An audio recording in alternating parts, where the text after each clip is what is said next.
మా పేదలు ఎవరైతే వృద్ధులు ఉన్నారో, వితంతువులు ఉన్నారో, ఒంటరి మహిళలు ఉన్నారో వాళ్ళు పెట్టాలా వీళ్ళ మీద రికవరీ.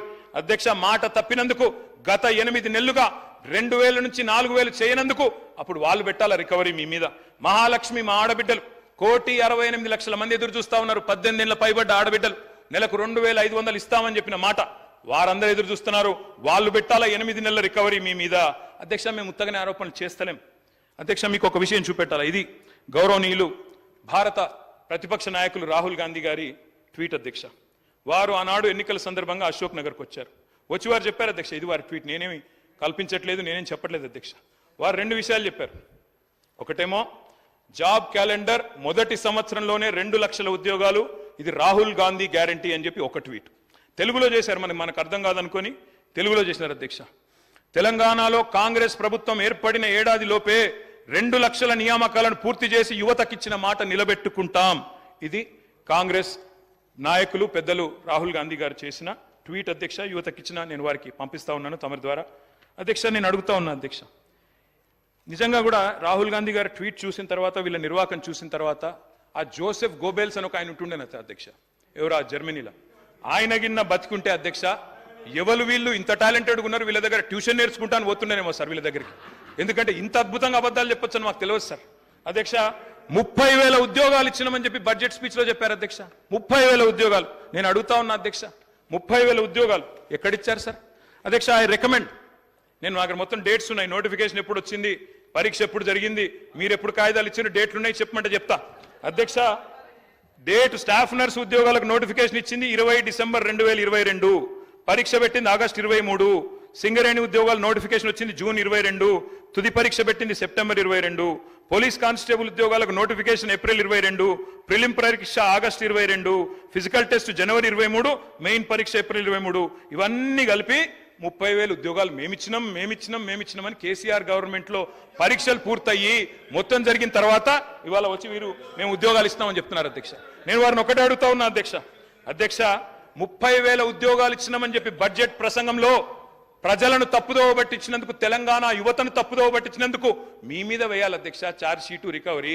ఇది కరెక్ట్ కాదు అధ్యక్ష, ఈ రకంగా యువతను తప్పుదోవ పట్టించడం. అధ్యక్ష, జాబుల జాతర పెడతారని ఆశిస్తే అబద్ధాల జాతర నడుస్తోంది. ఇంట్లో ఉన్న క్యాలెండర్ ఇంకో 4 నెలలు అయితే అది కూడా మారిపోతుంది, అయిపోతుంది. కానీ కాంగ్రెస్ చెప్పిన జాబ్ క్యాలెండర్ మాత్రం అత్తలేదు పత్తలేదు అధ్యక్ష.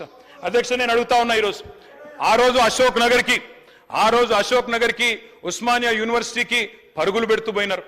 డిప్యూటీ సీఎం గారు నేను అడుగుతా ఉన్నా, అయ్యా డిప్యూటీ సీఎం గారు, మీరు నేను హౌస్ అడ్జన్ కాగానే పోదాం అధ్యక్ష, అశోక్ నగర్కి పోదాం, మీ ముఖ్యమంత్రి గారు వస్తానంటే వారిని కూడా తీసుకొని పోదాం, సెక్యూరిటీ లేకుండా పోదాం, మంచిగా పర్సనల్ గా పోదాం.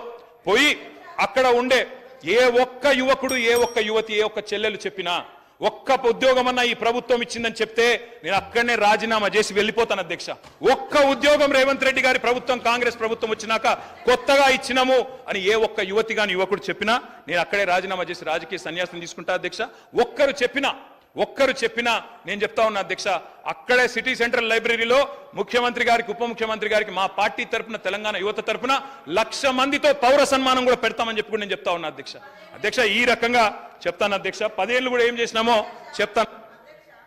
ఇంత అద్భుతంగా అసెంబ్లీని పక్కదారి పట్టిస్తున్నారంటే ఆయన వాగ్దాటితోటి 10 ఏళ్లల్లా మరి గత తెలంగాణ ఉద్యమంలో ఇంటికో ఉద్యోగం ఇస్తామని చెప్పి మోసం చేసి మీరు ఉస్మానియా యూనివర్సిటీకి 10 ఏళ్లలో పోలేని పరిస్థితి తెచ్చుకున్నది మీరు. ఆయన చెప్పే ఉద్యోగాల కథ ఎట్లున్నదంటే కోట శ్రీనివాస్ గారి యొక్క కోడి కథ. నోటిఫికేషన్లు ఇస్తే ఇచ్చుడు, ఈసారి మళ్ళీ ఓట్లు వేస్తే మళ్ళీ తర్వాత ఉద్యోగాలు ఇస్తాం, అట్లా ఆశ పెట్టుకుంటా మీరు మోసం చేసుకుంటూ వచ్చిర్రు. మరి ఆ 34,000 ఉద్యోగాలు 10 ఏళ్ళ అధికారంలో ఉండి మరి మీరు ఎందుకు ఇవ్వలేకపోయారని చెప్తున్నా. ఎందుకు ఇవ్వలేదు?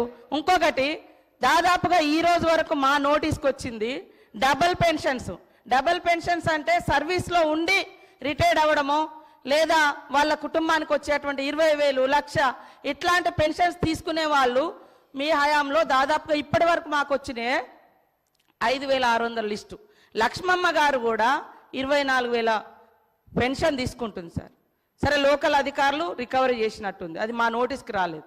ఆమె 24,000 పెన్షన్ తీసుకుంటుంది, ఇటు 2,000 పెన్షన్ కూడా తీసుకుంటుంది. ఇంకొకటి, వారు చెప్పిర్రు ఉద్యోగులకు 2 పెన్షన్లు ఇస్తామని చెప్పిరని. ఎస్, మీ ప్రభుత్వంలో రాగానే ఆశా వర్కర్లు కావచ్చు, అంగన్వాడీలు కావచ్చు, బస్ డ్రైవర్ల తల్లిదండ్రులు కావచ్చు, వాళ్ళ పెన్షన్ కూడా తీసేసారు. కానీ మీ నాయకుల కుటుంబాలు, వాళ్ళ తమ్ములు అన్నలు వాళ్ళు తీసుకున్నారు కార్పొరేషన్ల పేరు మీద, వాళ్ళ కుటుంబంలో పెన్షన్ తీసుకున్నారు ఉద్యోగం వస్తుందని. కానీ వేరే చిరు ఉద్యోగుల యొక్క తల్లిదండ్రుల పెన్షన్ మాత్రం మీరు తీసేసారు సార్. కాబట్టి మీరు మాట్లాడేటప్పుడు వాస్తవాలు చూసుకోవాలి. ఇంకోటి మేము బాగా సంపద పంచినాం. 25,000 కోట్ల రూపాయలు హైవేలు, ఫామ్ హౌస్లకు, మరి అదే విధంగా దున్నేటటువంటి వాళ్లకు, కష్టపడేటోళ్ళకేమో పట్టా లేదని మీరు ఇవ్వలేదు. మీరు ధరని తీసుకొచ్చి పాపం పేదోళ్ళు అనేక మందికి పట్టాలు ఇవ్వకుండా, ఎవరెవరికో పట్టాలు ఇచ్చేసి, సాగులో ఉన్న వాళ్ళకి పట్టాలు ఇవ్వకుండా, రైతు బంధు రాకుండా అన్యాయం చేశారు. కాబట్టే గ్రామీణ ప్రాంత ప్రజలు మాకు పట్టం కట్టింది సార్. అదేవిధంగా పేదలకు ఇండ్ల విషయం, మీరు ఇన్ని బిల్డింగ్ల గురించి చెప్తున్నారు. లక్షలాది మంది పేదోళ్ళకి ఇండ్లు లేక ఇబ్బంది పడుతుంటే మీరు ఏ పేదోళ్ళకి ఇండ్లు ఇచ్చిర్రు సార్? 10 ఏళ్ళ ఎవరికి ఇండ్లు ఇచ్చిర్రు? కాబట్టి మీరు ఇండ్లు ఇవ్వలేదు. బంగ్లాలు చెప్తున్నారు, ఓకే, బంగ్లాల గురించి చెప్తున్నారు, ఓకే, పేదల బాధల గురించి కూడా మాట్లాడండి. కాబట్టి ఇవాళ అనేక అవుట్సోర్సింగ్ ఉద్యోగులకు సంవత్సరాల తరబడి, నెలల తరబడి జీతాలు ఇవ్వకుండా ఇబ్బంది పెట్టింది మీరు. మేము నిజంగానే అనుకున్నాం సార్, మీరు రోజు ధనిక రాష్ట్రం బంగారు తెలంగాణ అంటే బయట నుంచి మేము కూడా అదే అనుకున్నాం, బంగారు తెలంగాణే ధనిక రాష్ట్రం అని. ఇవాళ మీరు ధనిక రాష్ట్రం ఇచ్చిపోతే మేమే మొత్తం అప్పులు చేసి ఇచ్చిన వాగ్దానాలు అమలు చేయనట్టుగా, మరి మీరెందుకు అమలు చేయలేదు? మేము 6 గ్యారంటీలు ఇస్తే మేము 500 గ్యాస్ సిలిండర్ అంటే మీరు 400కే ఇస్తామన్నారు. మేము 15,000 అంటే రైతు భరోసా, రైతు బంధు మీరు 16,000 అన్నారు. మరి అన్ని ఎన్నికల ముందు మీరు కూడా మేనిఫెస్టోలో పెట్టిరు. 10 ఏళ్ళు అధికారంలో ఉండి చేయలేదు, కానీ ఎలక్షన్ మేనిఫెస్టోలో మాత్రం పెట్టుకున్నారు.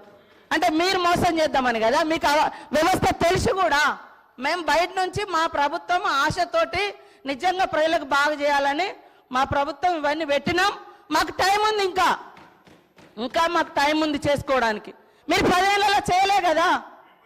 మీరు అన్ని పేపర్ లీకేజీలు ఇచ్చారు, ఇండ్ల పేదలకు ఇండ్లు ఇవ్వలేదు.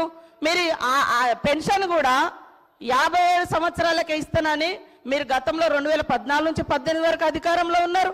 18లో మేనిఫెస్టోలో పెట్టారు. ఎప్పుడు ఇచ్చారు? 3.5 ఏళ్ళ తర్వాత పెట్టారు. అదే విధంగా 2000 పెన్షన్ కూడా ఎప్పుడు పెంచారు? మీరు అధికారంలోకి వచ్చినాక 6 నెలల తర్వాత పెంచారు. కాబట్టి ఇవన్నీ కూడా ఉన్నాయి.